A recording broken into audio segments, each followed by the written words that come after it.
Una presentación ahí atrás, pero... Bueno, a ver, vamos a empezar un poquito por el final, digamos. Hasta si esta charla la teníamos hace un mes atrás, esto iba a estar mucho más duro. O sea, estamos más relajados, miramos el río, ¿no? Miramos allá qué tranquilo que estábamos, pero hace un mes esto podía haber terminado en cualquier lugar. Lo cual dice dos cosas. Primera cosa que nos dice de nosotros es, ¿cómo puede ser una elección de medio término en Argentina? Nos zarandee tanto, ¿no?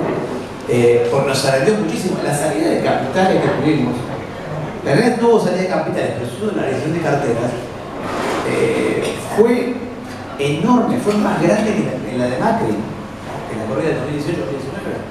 El resultado de eso, esos pesos que fueron a correr al dólar, a comprar dólar, no se invirtieron, no se consumieron, etc. Entonces, frenaste la economía y nos va a llevar varios meses volver a donde estábamos antes, o sea, volver a recomponer lo que destruyó una elección de medio término en Argentina. Bueno, entonces, antes de empezar por Argentina, me gusta empezar por el mundo, para que sepamos dónde estamos parados, en qué parte del mundo estamos parados y en qué momento del mundo estamos parados. Y eso nos va a dar una idea muy clara de cuál es el estado de situación de Argentina y en qué condiciones estamos. Recordemos que cuando en Argentina solemos mirarnos el ombligo muchísimo, ¿tá? Y cuando nos miramos el ombligo pensamos que todo depende de nosotros y que en realidad es todo malo dependiendo del gobierno o es todo bueno dependiendo del gobierno. Y lo cierto es que no es así. Si uno mira las crisis económicas argentinas, yo les puedo garantizar que todas las crisis económicas argentinas empezaron por el mundo, por un shock en el mundo. Todas, agarren la que quieran. La del 89, acuérdense que estaba pasando en el mundo del 89, estaba cayendo en el muro de Berlín. La del 75, estoy pidiendo el azar, 75, 74, Rodrigazo. En el mundo estábamos en la crisis de petróleo. El 81, 82, 81 realmente. El mundo estaba en la crisis también financiera por la segunda crisis del petróleo y después la suba de tasa de interés de Estados Unidos que había llegado al 15-16%. 2001 ni después tuvimos la asiática, la rusa, la de Brasil, todas. La .com. Entonces, si no miramos al mundo, es muy difícil entender en qué punto estamos parados. Y esto es súper útil. Te doy un ejemplo. Cuando Néstor Kirchner era presidente, que la economía iba bastante bien, uno miraba al mundo, se encontraba con que las tasas de interés estaban en 0 o en 1, nada, las tasas de interés internacionales, y los precios de las commodities estaban volando. Ese es un contexto muy positivo, porque es muy difícil que las cosas salgan mal en ese contexto. Por otro lado, cuando uno agarra de la rúa, la crisis en 2001, el mundo, la soja estaba en $150, las tasas de interés de Estados Unidos estaban arriba del 5%. ¿Y por qué les digo? Fíjense que las dos veces les mencioné dos variables: la tasa de interés y los precios de las commodities. Es importante, cuando uno mira el mundo desde el punto de vista de Argentina, hay tres variables que nos interesan realmente. Obviamente los precios de los commodities, sobre todo agrícolas, por ahora los agrícolas, en el futuro también los energéticos, la tasa de interés y el crecimiento mundial, ¿no? Porque si el mundo crece, nuestros clientes crecen, va a ser mejor para todos. Primero, la más importante para mí es la tasa de interés, en vez de la que domina el escenario. ¿Por qué domina la tasa de interés? Bueno, piénsalo de esta manera. Si la tasa de interés en el mundo es alta, pongamos en Estados Unidos 5%, 5, 60, 5, 50, 5 o 6% de tasa de interés, te voy a aclarar una cosa: el inversor yankee va a quedarse en su casa invirtiendo en Estados Unidos, en las empresas que conoce, o en bonos del tesoro norteamericano, y no va a salir de ahí. Ustedes fíjense que cuando uno se imagina un inversor de Wall Street, tiene dos caras, dos potenciales. Uno es el señor mayor, que es cuidadoso con los números, que está analizando el mercado, que tiene el Warren Buffett, ¿no? Esa es la imagen. Y la otra es el de la película, ¿cómo se llama? La de DiCaprio, El lobo Wall Street, ¿no? Son los dos tipos que uno tiene en la cabeza como hombre de Wall Street. O Warren Buffett, un tipo que mira a largo plazo, o el lobo Wall Street, que es un tipo audaz y descontrolado. Fíjense, cuando los dos son personajes de Wall Street y los dos son personajes existentes. Yo digo que depende de cómo esté la tasa de interés, depende de cuántos dos personajes tienen éxito. Si estás con la tasa de interés, ahí está. Bueno, igual no tengo para pasar por ahí. Ahora lo vemos. ¿Lo pasa vos o lo pasa él? Igual voy con esta introducción rápida y después son los números, pero la presentación es más para dibujar los números que para entender el consenso. Cuando la tasa de interés en Estados Unidos está alta, el inversor es un señor tipo Warren Buffett, ¿no? Invierto a largo plazo, tasa de interés, hago los cálculos, no corro riesgos baratos, porque sin correr riesgo invierto al 5 o 6% de interés en dólares, me gano eso sin problemas. Un amigo mío de Wall Street me dijo, mira, en Wall Street la mayor parte del dinero es de farmers americanos, de abogados, ingenieros, que quieren buscar un rendimiento entre el 5 y el 7% anual para mandar a los chicos a la facultad, para lo que fuera. Si la tasa de interés en Estados Unidos está entre 5 y 6, lograr 5 a 7% de rendimiento es fácil. Invierto en bono del Tesoro americano, listo, no. Y ahí tengo al señor el señor mayor haciendo los numeritos, haciendo el cálculo, siendo muy precavido en dónde invierte. Lo que hace básicamente es decir, bueno, mira, un bono me ofrece 5 y si cambio por otro bono gano 5.50 y arbitra entre bonos y un mundo muy seguro. Todo abajo, está cómodo en su casa en Estados Unidos. Ahora, ¿qué pasa cuando la tasa de interés baja a 1? Ahora conseguir 5 o 7% de rendimiento es mucho más difícil. Tengo que salir al mundo a buscar rentabilidades y riesgos. Y ahí sale el muchacho de Wall Street que dice, yo te conseguí un país allá, atrás de Brasil, hay un país que paga 12%. Y esto es muy riesgoso, y bueno, pero si me sale bien, me compro un Lamborghini, ando con las modelos y tiro plata. El yate, los aviones, ¿no? Ese es el. Y si sale mal, bueno, me quedo sin trabajo. ¿No? Es eso. Entonces pasamos del low Wall Street. Hoy, ¿qué pasa? Hasta hace un año, el mercado estaba dominado por el señor mayor que estaba en su casa haciendo los cálculos, mirando los bonos, mirando entre bonos, y ese era el negocio, garantizaba buena rentabilidad, el 5 o 7% más arriba ni nada. Cuando ese señor mayor está a cargo, Argentina es irrelevante, porque no tomar riesgo paga mucho, y Argentina es el mundo del riesgo. Entonces, nadie viene a perder. Esto es importante tenerlo en cuenta, porque no es solamente que Argentina tiene que bajar el riesgo para atraer inversores, sino que además el mundo tiene que estar dispuesto a aceptar riesgos. Hasta hace un tiempito, la tasa de interés de Estados Unidos estaba 4,50, $4.50, la de un día, o sea, la tasa anual, ¿no? Pero a un día, con garantía. Si uno es la tasa de 4,50 con garantía de, bueno, para qué invertir y buscar nuevos rumbos en lugares ajenos a mí, que no sé dónde está, no sé si Río de Janeiro es la capital argentina o qué, ¿no? Bueno, ese es el número en el que estamos. Afortunadamente estamos empezando a ver que las tasas de interés empiezan a bajar. Y además pasa una cosa muy importante. A ver si lo adivinan esto. Si la tasa de interés es alta en Estados Unidos, ¿está? ¿Dónde creen que invierten todos los demás países del mundo? En Estados Unidos. Y si todos invierten en Estados Unidos, ¿qué pasa con el dólar? ¿Se aprecia o se deprecia? ¿Va a subir el dólar o va a bajar el dólar? A subir, porque todos quieren comprar dólares a partir de Estados Unidos. Y si sube el dólar, ¿en qué medimos el precio de la soja? ¿En euros o en dólares? Entonces sube el dólar, ¿qué pasa con el precio de la soja? Baja. Entonces, doble golpe nos da a nosotros a tasa de interés. Tasa de interés alta significa soja barata y fondos en otro. ¿Está bien? Bueno, eso está bajando. A ver, pasame la siguiente. Bueno, acá estamos ¿saben quién es este? Es Powell. Powell es el presidente de la Reserva Federal Americana y es el que decide la tasa de interés de la Reserva Federal. Entonces, Powell viene bajando las tasas de interés. Viene bajando las tasas de interés. Ahora, ¿por qué bajan las tasas de interés? Hasta ahora les quedó claro que las tasas de interés más bajas es bueno para nosotros por toda la vida. Ahora, la pregunta es, ¿por qué bajan las tasas de interés? O si van a seguir bajando. Bueno, fácil. La Reserva Federal tiene dos objetivos, a diferencia del Banco Central Europeo. El Banco Central Europeo tiene un solo objetivo. El gobierno le pide que mantenga la inflación bajo control. La Reserva Federal tiene dos objetivos. El Congreso le pide a la Reserva Federal que mantenga la inflación bajo control, pero también mantenga el empleo alto.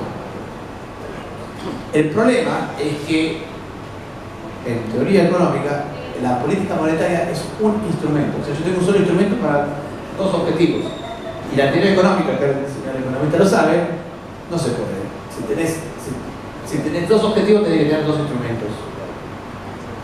No puedes hacer dos cosas en un solo instrumento. Entonces, ¿qué es lo que hace la Fed? Tiene un problema, porque el Powell tiene un solo instrumento, que es subo o bajo la tasa de interés, básicamente. ¿Cómo hago para cumplir los objetivos? Bueno, no se puede. Entonces lo que hace es elegir un objetivo. Y van a ver que si algunas leen un comunicado de la Reserva Federal, eso lo aclara al principio del comunicado. Como es un país muy institucional, al principio dicen, vemos mayores riesgos en la inflación o en el empleo. Y entonces toda la política monetaria va a estar siguiendo ese ritmo. ¿Qué pasa? Después de la pandemia, ¿se acuerdan que la inflación en Estados Unidos se disparó? Lo cual para un argentino es una obviedad, porque ¿qué hicieron los americanos en la pandemia? Maquinita. Esto fue, no me recuerdo una anécdota de esta. Empezaron a imprimir dólares para tirar plata para la pandemia. ¿Tá? Después apareció la inflación. Y se habían dado discusiones en Twitter entre varios economistas diciendo que no, que la inflación es un problema logístico, porque los cosos de los containers se habían quedado en China y los barcos, no sé qué, era un problema todo logístico, qué sé yo. Entonces, Steve Hanke, que es un economista, dijo, no, pregúntenle a un economista argentino que esto sabe. Y saltó Diana Mondino. Dice, no, muchachos, están emitiendo dólares. Y tienen un montón de dólares, y les pareció la inflación, no es un secreto. No, por los problemas logísticos, qué sé yo. Bueno. Y ahí me metí yo y dije, pero siempre es un problema logístico la inflación. Es muy sencillo. Pongámosle que yo acá imprima, acá la sociedad rural imprima billetitos para que ustedes puedan consumir todo lo que quieran acá. Imprimen unos tiquecitos para que ustedes puedan y vayan a consumir acá. Ahora, ¿cómo la sociedad rural se vuelve loca y dice, bueno, ¿sabes qué? Imprimir un montón de papelitos? Claro, ustedes van, se gastan todos los papelitos, se consumen todo, pero acá Federico invite más papelitos, y obviamente gana un problema logístico, se va a quedar sin bebidas alcohólicas acá, o sin bebidas de todo tipo. Entonces, claro, yo hay un problema logístico, se quedó sin bebidas el bar. No se quedó sin bebidas el bar, le pusieron muchos papelitos. Y eso pasó en Estados Unidos. Bueno, aparece la inflación en Estados Unidos, la Reserva Federal decide sube la tasa de interés, porque al subir la tasa de interés, ¿cómo hace la Reserva Federal para subir la tasa de interés? Absorbe dólares, saca dólares del mercado, entonces le sacan los bancos dólares para que no den crédito, sube la tasa de interés y baja la inflación, que es efectivamente lo que pasó. Ahora lo que sucede es lo siguiente, ahora lo que estamos viendo es que la tasa de crecimiento de Estados Unidos, fíjense que está en 2%, 2,1%, es baja para Estados Unidos. Y no solo esto, sino que no está creando nada de empleo. Aclaración de economistas. Cuando los economistas hablamos de crecimiento del PBI, en el fondo queremos decir crecimiento del empleo. Para nosotros la variable, hablando con Hernán Lacunza, es dice, lea un estudio de economía para que la gente le vaya a decir, ¿qué quieres lograr con el estudio de economía? ¿Cómo hacer para crear más empleo, mejores salarios y que la gente sea menos pobre? Esa es la función, el objetivo final de una economía, de un economista o de un ministro de economía. Entonces, lo que estamos viendo es que la economía norteamericana está creciendo poco y con muy baja creación de empleo, prácticamente no está creando empleo. Entonces, la Fed dice, empiezo a bajar los intereses. ¿Y qué es lo que está haciendo efectivamente? Pasar al siguiente. Este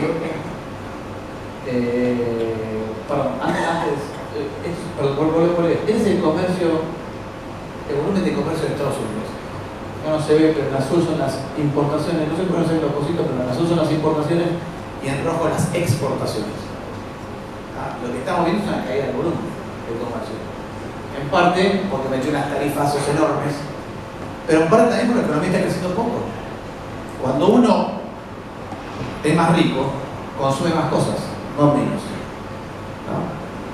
Entonces, estamos viendo que hay potencial de que no solamente está creciendo poco el empleo, y la economía está creciendo 2%, pero lo que vemos todos es que está creciendo cada vez menos. ¿Va a pasar la siguiente? Un dato importante es que el otro punto importante que muestra que las perspectivas son de bajo crecimiento es este. Esto no se nota bien en los números, pero le voy a explicar bien este gráfico. Acá estoy diferenciando la diferencia entre la tasa de interés a 10 años y la tasa de interés a un día. Si les pregunto a ustedes, ¿cuál debería ser más alta? ¿La tasa de interés a 10 años o a un día? A 10 años. Debería ser más alta. Bueno, fíjense dónde está, ahora está casi en cero. Y antes, si lo miro antes, no sé las fechas, pero si no lo miro antes, estaba negativo. O sea, era más alta la tasa de interés a un día que la tasa de interés a 10 años. Ahora, si yo les pregunto, ¿por qué podría pasar eso? En un país como Estados Unidos, ¿no? En un país como Argentina después les explico que pasó lo mismo, pero es diferente. La única razón para que la tasa a 10 años sea más baja que la tasa a un día es porque estoy esperando una flor de recesión tan grande que va a generar deflación en la economía. Entonces, claro, la tasa baja porque baja la inflación esperada, ¿no? Ustedes se dan cuenta que la tasa de interés es una mezcla entre la tasa de interés real y una inflación esperada. Si yo espero que la inflación sea del 5%, voy a pedir una tasa de interés de por lo menos 5%. ¿No? Ahora, si yo espero que a 10 años la tasa de inflación sea negativa, entonces la tasa de interés va a ser mucho más baja. Esa es la única explicación para que tenga una tasa de interés, un ratio de estos negativos. Ahora está en cero. Mejor que negativo, pero sigue siendo malo. Significa que el mercado sigue esperando una recesión en Estados Unidos, a tal punto que sea más rentable prestar a un día que a 10 años. O mejor dicho, que sea menos rentable tomar deuda a un día que a 10 años. Esto es señal de recesión. Por eso la Reserva Federal está bajando las tasas de interés, porque dice, el mercado acá está esperando una recesión en algún momento.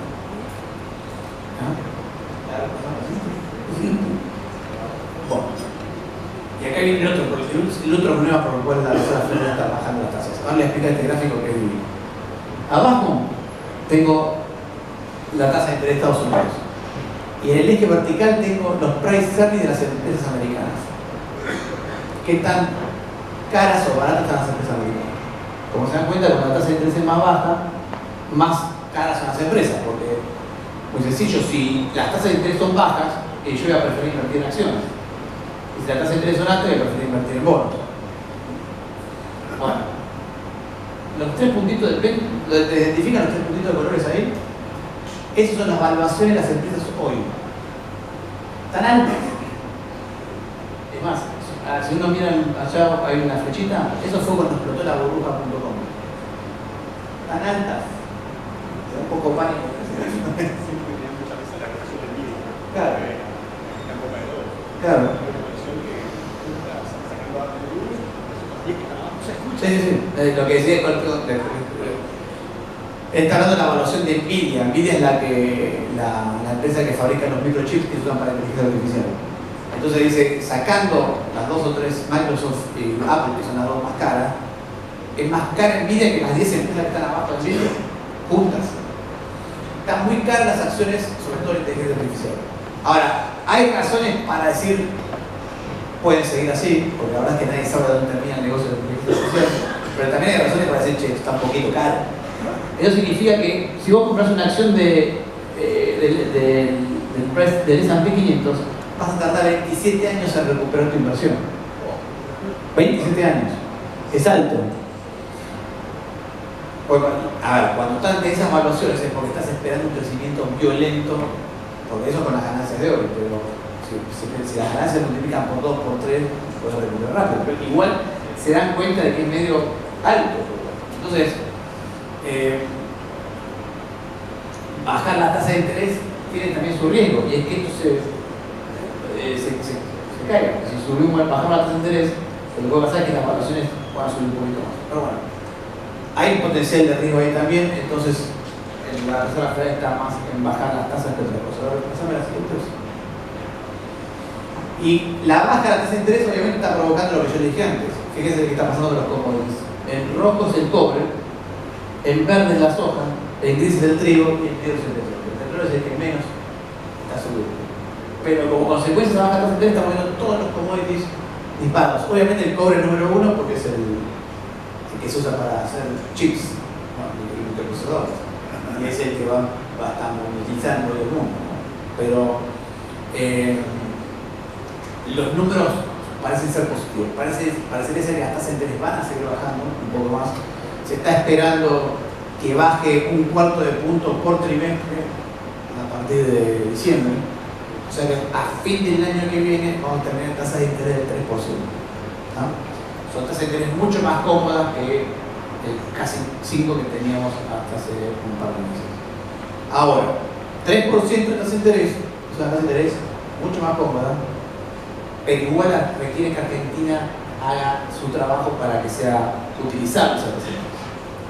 Y voy a tratar de explicar de esta manera. Si queremos colocar deuda, nosotros se suele mirar el riesgo país, ¿no? ¿Qué es el riesgo país? El riesgo país es cuánta tasa paga de más el Tesoro argentino con respecto al Tesoro norteamericano. Si el Tesoro norteamericano paga una tasa del 4% y el riesgo país es de 600 puntos, eso significa que el Tesoro argentino tiene que pagar una tasa del 10%. Entonces, fíjense las dos cosas que hacen a la tasa a la que se puede endeudar un argentino o una empresa argentina. La tasa de interés de Estados Unidos más el riesgo país. Entonces, para que Argentina pueda tomar deuda a tasas competitivas, 7%, 6%, 8%, tiene que bajar el riesgo país, pero también tiene que bajar la tasa de Estados Unidos. Se comporta, los dos cosas son importantes. Entonces, si llegamos a fin del año que viene con tasa del 3%, bueno, por ahí con un riesgo país de 500 o 400 puntos vamos a poder colocar la tasa del 7%. Y eso es muy importante porque no solamente para el Tesoro argentino que pueda renovar la deuda, etc., sino también es muy importante para aquellos que quieran hacer obra pública, que quieran hacer inversiones en infraestructura, para aquellos que quieran hacer inversiones en el agro, o inversiones industriales, o inversiones en energía, en minería.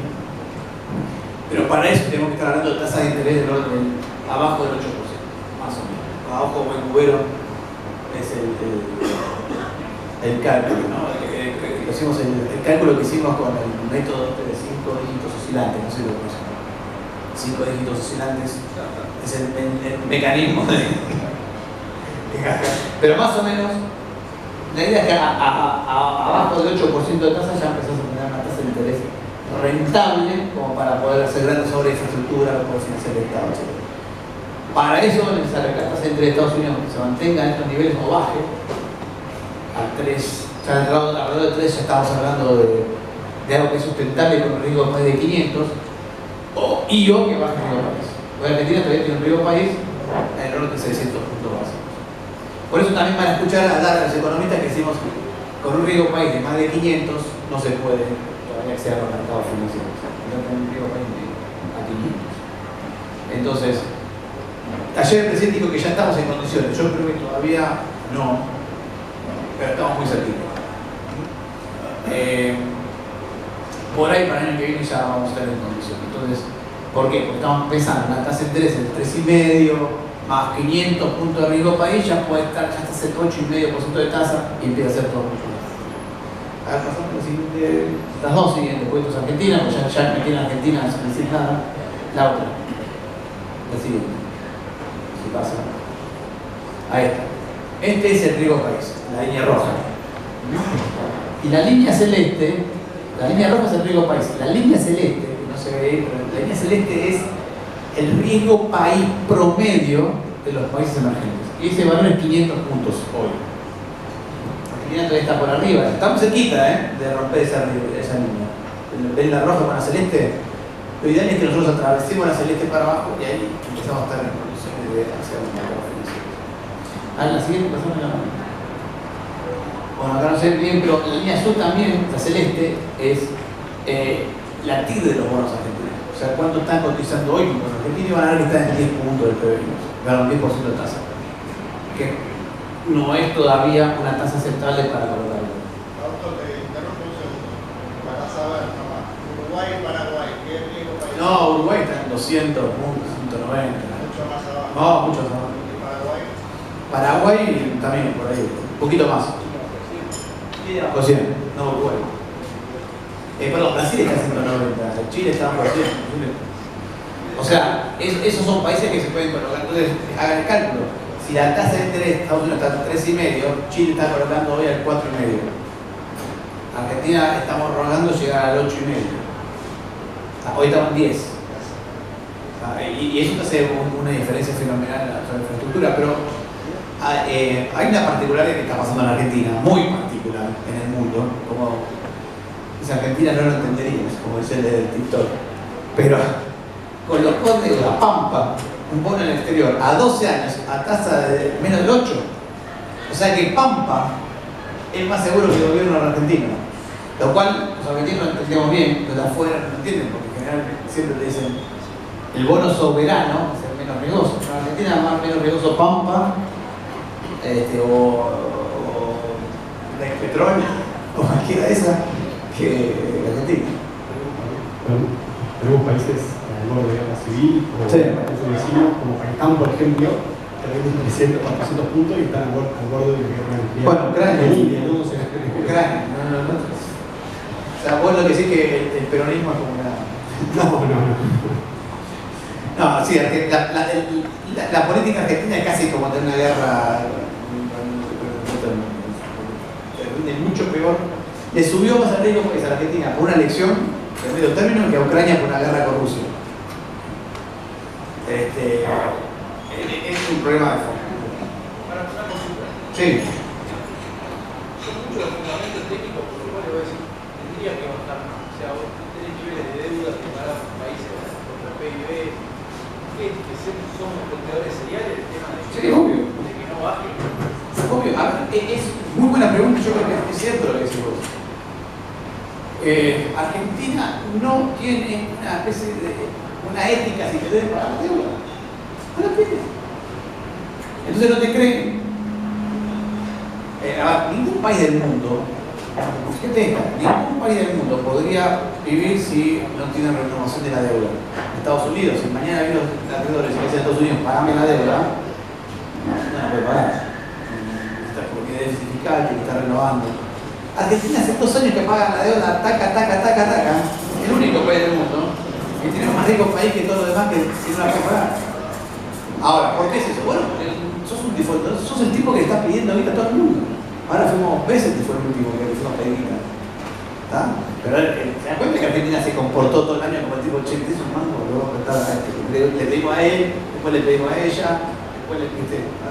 Siempre me acuerdo del libro El Banco Central de Práctica de Adam Ryder, Sí. dice de Greenspan. Tipo, que viene diciendo, el principal activo del Banco Central del país es la credibilidad. Es la credibilidad. Se construye el año, se destruye el segundo. Así es. O sea, después de eso. La palabra crédito y credibilidad. Entonces, Argentina no tiene crédito porque no es confiable como pagador de deuda. Y fíjense que Argentina tiene equilibrio fiscal total, superávit primario. Viene pagando la deuda en dólares crocantes sobre dólares. Por eso no tenemos reservas. Ojo, el gobierno de Milei compró el total, estuvo comprando dólares en todo el 2024. Pero bueno, no se puede comprar infinitamente. Y sin embargo, con eso pagó la deuda. Blanqueó plata, con eso pagó la deuda. Después le pidió el FMI para pagar. Y seguimos sin tener credibilidad. Porque en el fondo no hay. La Argentina tiene hipótesis de que, bueno, si no puedo pagar no se paga y ya. No sé. Hay un tema moral que te castiga. Bueno, a ver. La anterior simplemente vamos a hacer eso simplemente una curiosidad del macroeconomista. Esta es la curva de bonos. ¿Está bien? ¿Qué significa? Los bonos que están más allá son los bonos más cortos y los bonos que están más acá son los bonos más largos. Y esta es la tasa de interés. ¿Yo se acuerdan que le dije que cuando la tasa de interés larga era más chica que la corta es porque esperaba una recesión? En Argentina no. No es así. Cuando la tasa de interés larga, como era acá, eran más bajas que las cortas, que estaba en la línea roja, significa que el mercado está esperando que Argentina defaultee. ¿Por qué? Porque cuando hay un default, el más castigado es el bono de corto plazo, no el de largo plazo. Si no, tenés más chance de cobrar lo que te corto, porque Un default significa que vas a la renegociación, todo, porque si vos esperabas cobrar dentro de 10 años, no te cambia tanto la vida como el que esperaba cobrar la semana que viene. Entonces, fíjense la particularidad. En Argentina esto no es deflación, porque nadie está pensando en la deflación en Argentina, sino que estamos pensando en default. Entonces, ahora sí lo tenemos. ¿Qué escenarios tenemos ahora entonces? Vamos a 3 escenarios. El de arriba, que es el del gobierno, súper optimista, o sea, pasamos de fiesta todo el tiempo. La idea básicamente es va a haber financiamiento al gobierno, va a haber renovación de la deuda, vamos a poder acceder al mercado de capitales, que es lo que dijo el presidente ayer. Eso va a permitir el ingreso de capitales mucho más grande. Como entran muchos dólares, ¿qué pasa si entran muchos dólares en el tipo de cambio? Se va a bajar, entonces no hay un problema con las bandas, no se está escuchando la idea del gobierno. No hay un problema con las bandas porque el tipo de cambio tiende a bajar. El Tesoro va a poder acumular reservas comprando por bloques. ¿Qué comprar por bloques? Es decir, yo compro 20 millones, 100 millones de dólares todos los días y compro reservas y acumulo porque hay capitales. La deuda anda fenómeno, se renueva toda la deuda, ya está, listo, es todo un para arriba, la inflación se desploma y la economía crece. Del otro lado, el escenario pesimista. El escenario pesimista no lo tengan en cuenta como un escenario súper pesimista, eso lo tenemos en Argentina, porque no hay chance de una explosión ya. El mayor ruido era político, se desapareció. Las veces que Argentina terminó volando por los aires fue porque el tipo de cambio estaba demasiado apreciado, cosa que no pasa, porque el déficit fiscal descomunal y terminó volando. No tenemos nada de todo eso. Entonces, el escenario pesimista ¿de qué se trata para nosotros? El escenario pesimista es un gobierno que no logra generar condiciones de credibilidad suficientes como para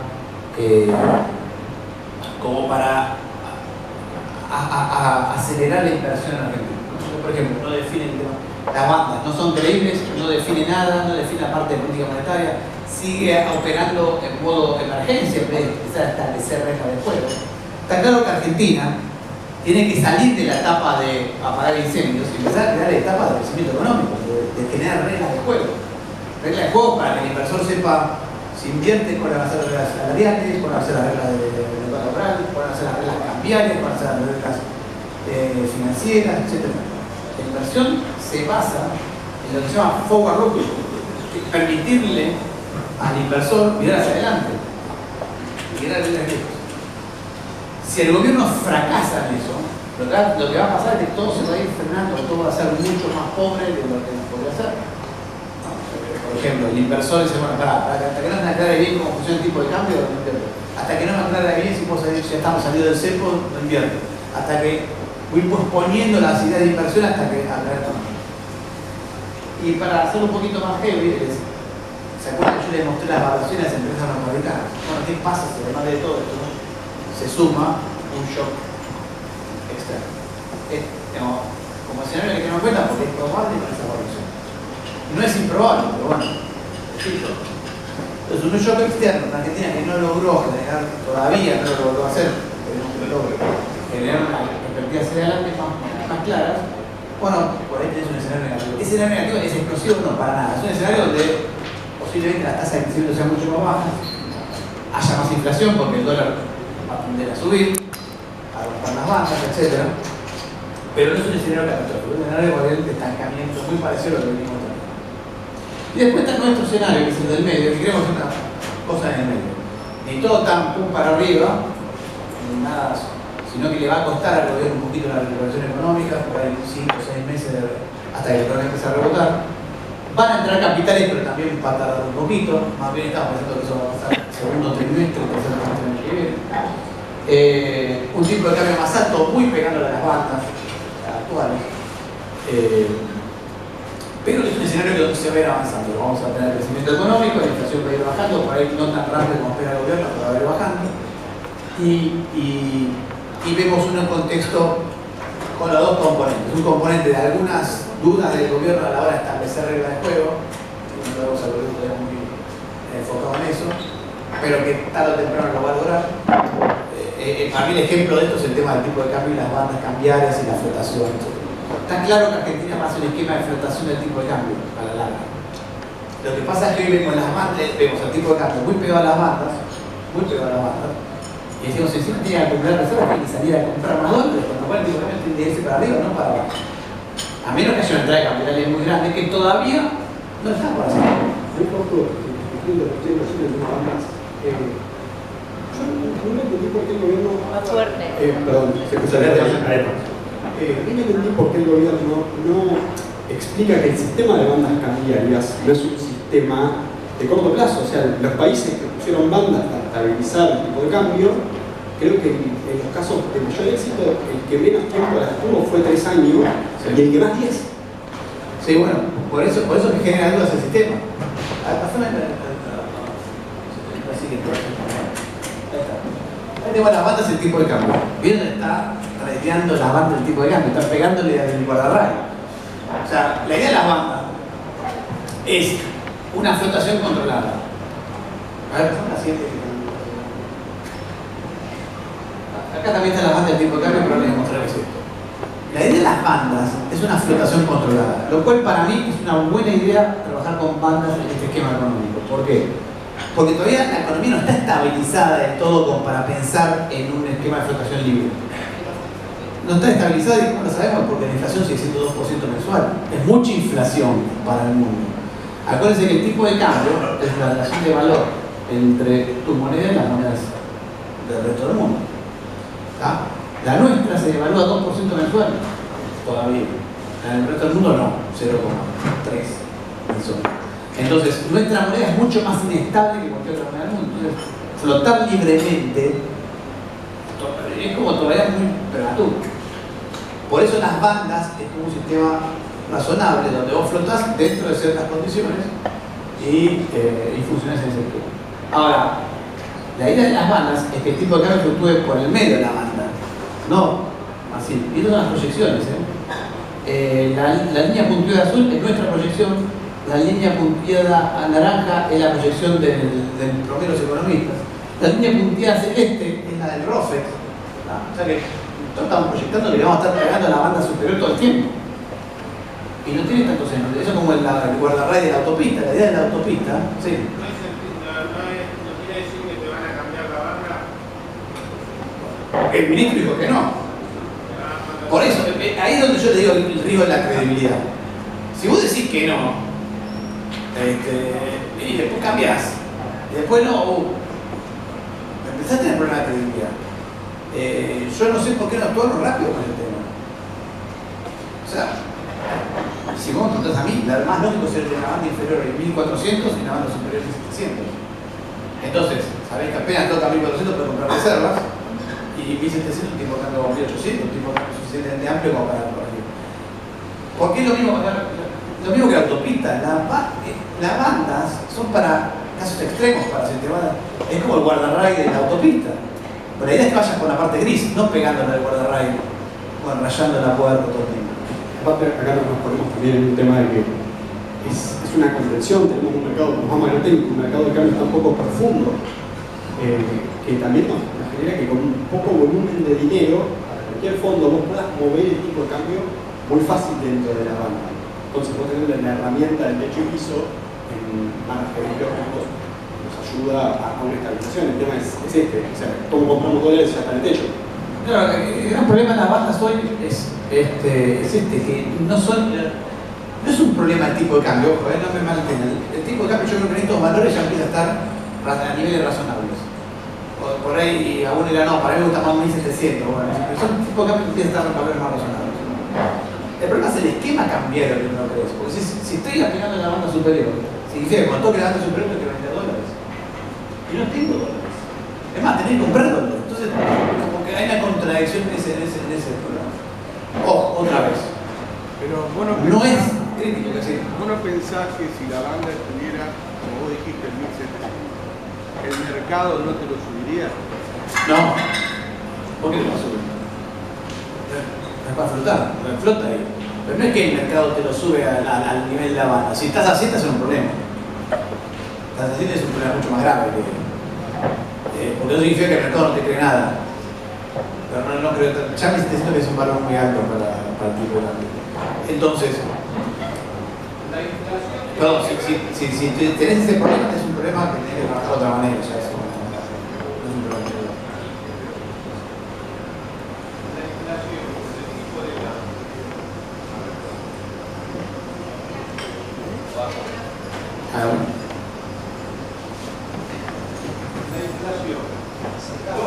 La inflación, 2%. Al 1.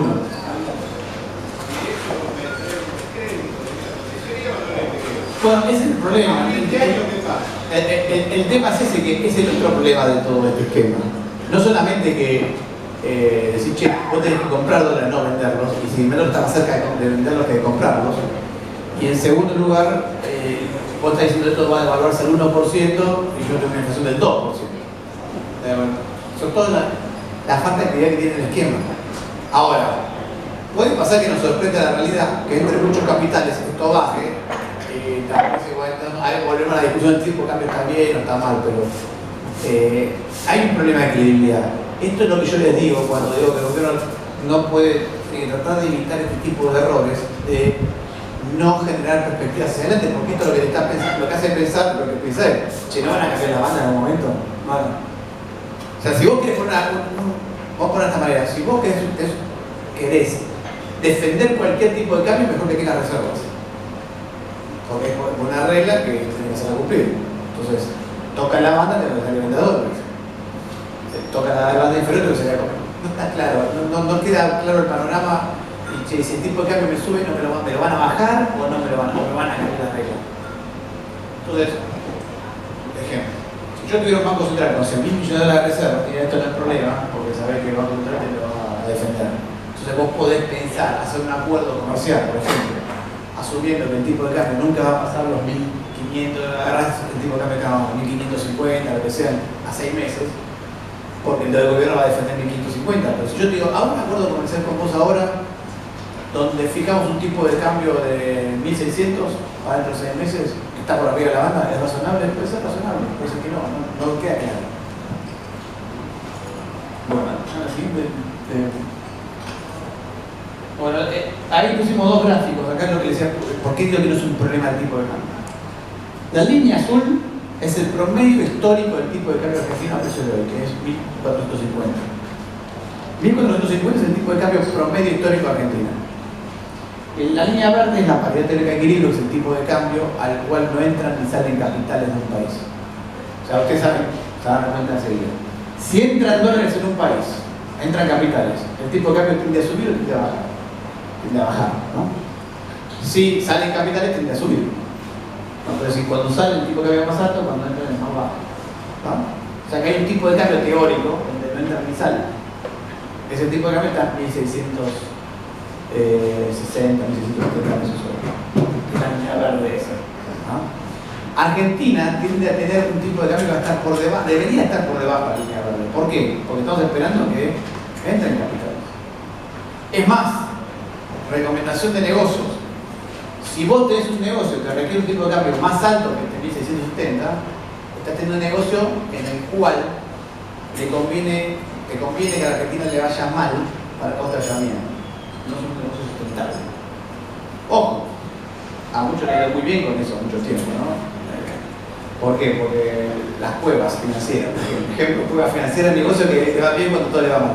Y no les ha ido mal. ¿Está? Pero quiero decir, esa paridad teórica de equilibrio también divide qué negocio hay que hacer y qué negocio no hay que hacer. ¿Saben por qué salió esa paridad teórica? ¿Quién hizo esa paridad teórica? La hizo Techin.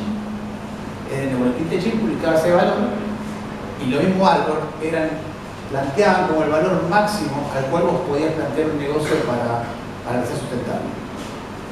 O sea, si vos necesitas un tipo de cambio más alto que ese, estás teniendo un tipo de cambio donde requerís una salida de capitales de Argentina, o sea, que la Argentina pierda confianza y le vaya mal para que a vos te vaya bien.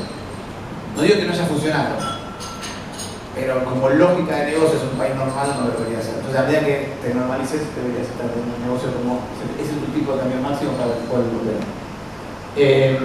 Y fíjense que estamos pensando en un tipo de cambio que va a ir hacia esas bandas, pero siempre por debajo de la línea verde, esperando una entrada de esa. Sí.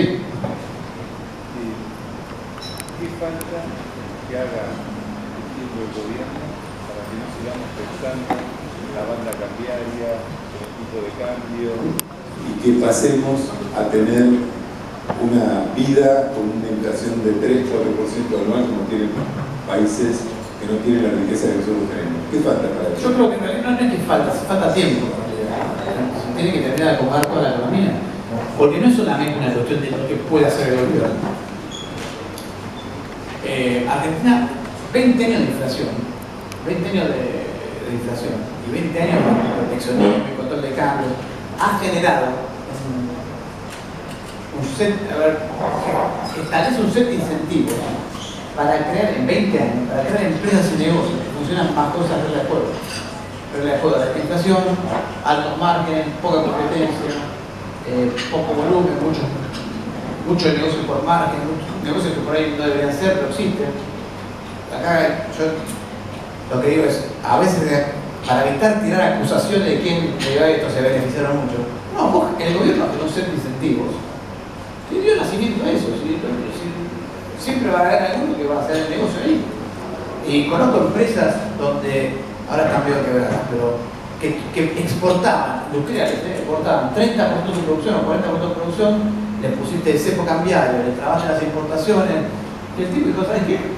Si yo vendo un producto de exportación afuera, cobro la mitad que si lo vendo en el mercado local, asumir el dólar libre. Entonces dejo de producir el producto de exportación, produzco un producto de emisión ineficiente, pero lo puedo vender al doble, pero acá en el mundo lo vendo al doble, y además cobro márgenes enormes, chavo, hago ese negocio. Y desinvierto en exportación y reinvierto en este mercado de sustitución de importación. Totalmente ineficiente. Y la única forma de sobrevivir de esa manera durante 10 años. El resultado de este vuelta el set de incentivos, ya esa empresa no existe más. Pero quiero decir, no es solamente culpa de una empresa. Digo, no, tenés una estructura y generas tal set de incentivos que tenés una estructura de negocios que funciona así. Entonces, ahora empezar a encontrar con todos esos problemas. Y uno lo va a tener que ir resolviendo dentro de la economía. Empresas que van a tener que cambiar de producto, empresas que van a dedicarse a otros negocios, empresas que van a dedicarse a otros mercados. Yo mi recomendación siempre a los empresarios, sobre todo a los industriales, que son los que más la sufren, piensen en el negocio como si fuera de cero. Todo lo que conocía tu negocio no existe más. ¿No? Entonces, hay que pensar los negocios de otra manera. Y hasta que todo ese acomodamiento de la economía no se dé, van a seguir teniendo un problema, va a ir bajando. Nosotros creemos que ya durante el 2026, me imagino yo que en algún momento del 2026 vamos a ver cómo se desmorona la inflación. Mi sensación es, esto se abajo también, otra vez, con el modelo de los 5 dígitos oscilantes, pero bajar la inflación del 2% al 1% es la parte más difícil. Una vez que baja al 1% ya empieza a derrapar. Porque ya empieza a ser 9, 0, ya no te da los cálculos para decir, bueno, qué tan fino tengo que ser en bajar la inflación. Te empieza a desarmar. Entonces imagino que hasta un año 2022 la inflación va a empezar a bajar un poquito, va a retomar la desinflación y después en algún momento va a empezar a derrapar la inflación. A partir de que cruce la barrera del 1% vamos a ver una inflación que se empieza a desmoronar. Porque ya pasarle un cliente, che, te sumo 0,6% de precios. Es más caro el mensaje que la negociación que el aumento de precio. Entonces, me imagino que eso va a terminar de pasar. Igual, ten en cuenta que Argentina es una economía donde la moneda local solo sirve para transacciones. El ahorro sigue siendo dólares. Y ese es el problema fundamental que va a llevar muchísimo tiempo a resolver.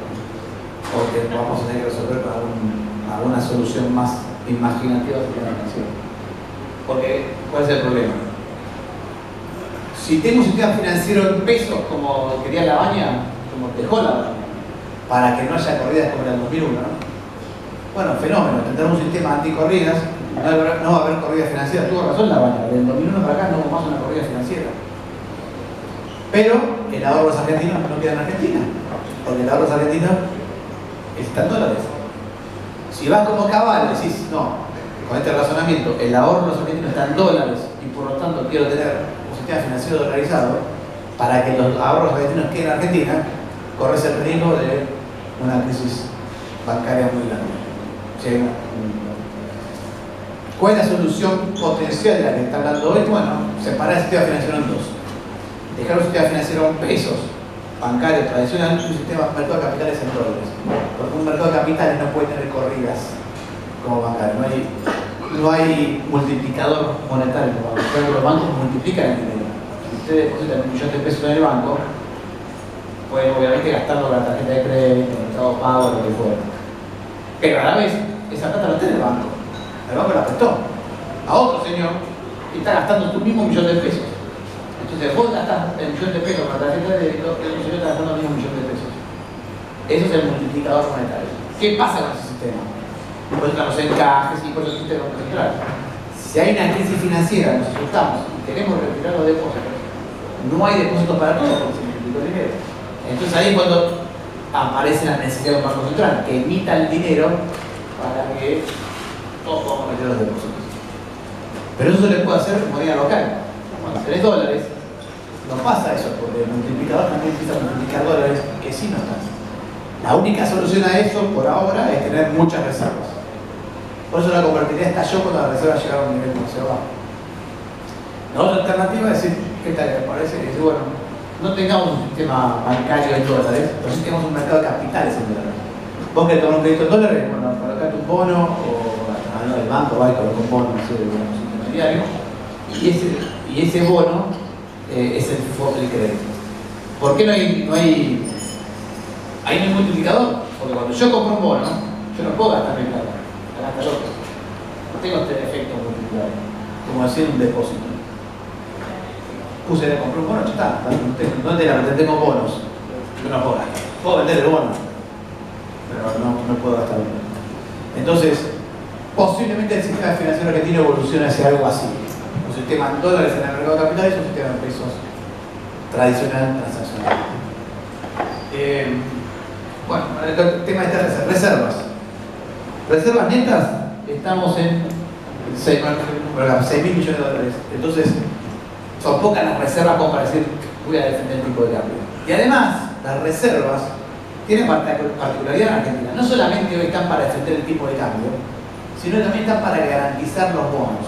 Esta es la discusión que lo tuve con un economista muy mileísta. Muy mileísta desde el punto de ir a comer con Milei domingo por medio. Que me decía, no es necesario las reservas, porque vamos a ir a un sistema de flotación. Digo, a mí no me preocupan las reservas por defender el tipo de cambio, me preocupan las reservas por garantizar los bonos. Si yo quiero que baje el riesgo país, ¿qué es lo que te piden? Fíjense que los bancos americanos son los que están pidiendo reservas. ¿Por qué te piden reservas los bancos americanos? Bueno, porque salen los dólares para pagar los bonos que yo me compré. ¿No? Entonces, ahora, ¿por qué el gobierno no quiere comprar reservas? ¿Es porque es un tonto y no quiere? No, porque para comprar reservas tiene que emitir pesos. ¿Por qué comprar reservas? ¿No? Y esa es la discusión que está siguiente. La siguiente, ¿cuál es? Bueno, nada, esto para mostrar los niveles de reservas en Argentina son bajísimos comparado con Latinoamérica. Miren el medio. En porcentaje del PBI, Argentina tiene 6% de reservas en porcentaje del PBI. México, que es el segundo más bajo, tiene 12%. O sea que Argentina, para estar igual que México, tiene que tener 60.000 millones de reservas sin el oro, sin contra el oro. El doble. Pasamos a la siguiente. Ahora, acá viene el tema de las reservas. ¿Por qué el gobierno no compra reservas? Justamente porque tiene que emitir pesos. Ahora bien, el problema es que el gobierno también tiene que emitir pesos si baja los encajes bancarios. Saben que el multiplicador monetario que les acabo de mencionar es más bajo cuanto más altos son los encajes. Porque si el banco puede prestar solamente la mitad de lo que yo deposito, bueno, se va a multiplicar menos el dinero. Porque yo deposito 1 millón de pesos, el banco puede prestar 500.000. Cuando bajo los encajes, el banco puede prestar más y la cantidad de dinero se multiplica entre los sistemas bancarios. Ahora bien, es como largar los pesos a la calle, ¿no? Imagínense, los encajes son la parte que los bancos tienen que retener. Si yo le digo a los bancos, ahora retener menos, los bancos van a largar pesos a la calle. Y acá viene el problema. El gobierno dice, si yo bajo los encajes, largo pesos a la calle. Y si compro reservas, también largo pesos a la calle. Bueno, ¿cuántos pesos a la calle puedo largar? Sin que me vuelva a aparecer la inflación. Y acá viene la discusión. Si ustedes son todos productores agropecuarios, digo, ¿qué prefieren que haga el Banco Central? ¿Que compre reservas o que baje la tasa de interés? Que baje la tasa de interés. Pongo acá a un señor de Morgan Stanley, no sé que compre reservas. ¿No? Obvio. Ustedes quieren que baje la tasa de interés, otro quiere que le garantice los bonos. Ese es el dilema que tiene el gobierno económico. Por eso está esta discusión. Y yo creo que Milei, en ese sentido, sí está más, le da más prioridad a bajar las tasas de interés, a bajar los encajes que a no reserva. Por eso digo, cuando fui a comer con este economista mileísta, me decían, las reservas son importantes. No es que no lo vea importante, lo que pasa es que lo que dice, si tengo que emitir pesos en este momento, lo voy a emitir para bajar la tasa. Quiero reactivar la economía, no garantizar lo bonito. A ver, la realidad va a ser algo en el medio. Porque en algún momento te van a decir, ¿vos qué plata? ¿Cómo analizar la Reserva Americana, el apoyo de Biden y de Trump? Es importantísimo. A ver, lo que está haciendo Trump es comprando el tiempo. No te va a solucionar ningún problema de fondo, pero te está comprando tiempo. Porque te está diciendo los bonistas también, bueno, si Argentina no compra reservas, por ahí lo podemos pagar cuando regrese. Entonces baja la ansiedad al lado de los bonos. ¿Hasta qué momento? Hasta el momento que entres al mercado de capitales y puedas renovar la deuda. Porque una vez que puedes renovar la deuda, ya al bonito tampoco le interesa la reserva. Porque sabe que ahora vos tenés alguien que quiere comprarte bonos. Entonces, volviendo a todo este tema histórico, o sea, estos riesgos que estamos viendo son riesgos temporales, son riesgos de, bueno, por ahí si la cosa se hace mal el gobierno, la recuperación tardará más, o habrá más, la inflación tardará más en bajar, pero no es catastrófico en un escenario. Las personas siempre, de los que están muy altos, ¿verdad? Y este es el último punto importante sobre este sentido. No se ven los números, pero es la demanda de pesos. La demanda de pesos. Este es el M2. Saben que los economistas, si yo les digo a ustedes definan dinero, no es tan fácil definir dinero. Yo les digo, la tarjeta de crédito es dinero, un cheque de dinero, un plazo fijo de dinero, un bono de dinero, una acción de dinero, no sé, depende. En algún extremo todo puede ser dinero. Entonces los economistas dijimos, bueno, dado que es discutible el tema, vamos a tomar diferentes definiciones de dinero. Y como somos muy originales y creativos, decentemente creativos, le pusimos definición 1, definición 2, definición 3, definición 4 del dinero, y lo llamamos Money 1, Money 2, Money 3, Money 4, porque tenían M1, M2, M3, M4. Pura imaginación de todo. Entonces, si escuchas hablar a un economista diciendo de M2, no es que está hablando de clave, está diciendo la definición 2 del dinero. ¿Qué? No, tampoco son M2 ni nada. M2 es la segunda definición de dinero. ¿Qué es el M2 para Argentina? Incluye el circulante, todo lo que es el billete sin moneda, los depósitos en cuenta corriente y los depósitos en caja de ahorro. Todo lo que se usa como medio de pago. Porque cuando ustedes pagan con Mercado Pago, en realidad están pagando con caja de ahorro, de Mercado Pago. ¿No? Cuando están pagando con una tarjeta de débito, también están usando el caja de ahorro. Cuando están pagando con la tarjeta de crédito, es con un poquito de crédito y caja de ahorro después. Y cuando están pagando con cheque, están usando cuenta corriente o las empresas. Entonces, el M2 hoy es la definición más relevante porque incluye todos los medios de pago. Entonces, el M2 en porcentaje del PIB. Esto lo voy a aclarar, me parece excesiva esta aclaración, pero sépanlo porque ya una presidenta argentina dijo que no había emisión monetaria porque la cantidad de dinero por tal del PIB estaba igual, no había subido. Cuando yo mido la cantidad de dinero, el porcentaje del PIB, sepa que no estoy mirando la oferta de dinero, cuánto se emitió, estoy mirando cuánto la gente demandó. ¿Por qué? Porque M2 en porcentaje del PIB significa M dividido el PIB. ¿Está bien? Esto es matemática de primer grado. M dividido precio, un valor que es un valor nominal, está multiplicado por precios. Precio de todos los productos por todo lo que se produce. Si la gente rechaza el dinero, si yo emito un montón de pesos, emito pesos, y no los quiero, ¿qué va a pasar con los precios? Van a subir los precios, ¿no? Y al subir los precios sube el PBI, porque el PBI está en los pesos. Entonces, la relación entre las dos variables siempre está midiendo la demanda de cuántos de pesos quise tener. Para que esta suba, significa que tiene que haber más pesos en la calle, y yo los acepté. No me lo gasté. Entonces fíjense que pasó una demanda de dinero. Ahí el punto mínimo fue antes de las elecciones, la gente sacándose los pesos de encima y comprando dólares. Y ahora está recuperándose. Pero fíjense el promedio dónde está. La línea 7 es el promedio histórico. O sea, tenemos mucha capacidad de recuperar la demanda de dinero.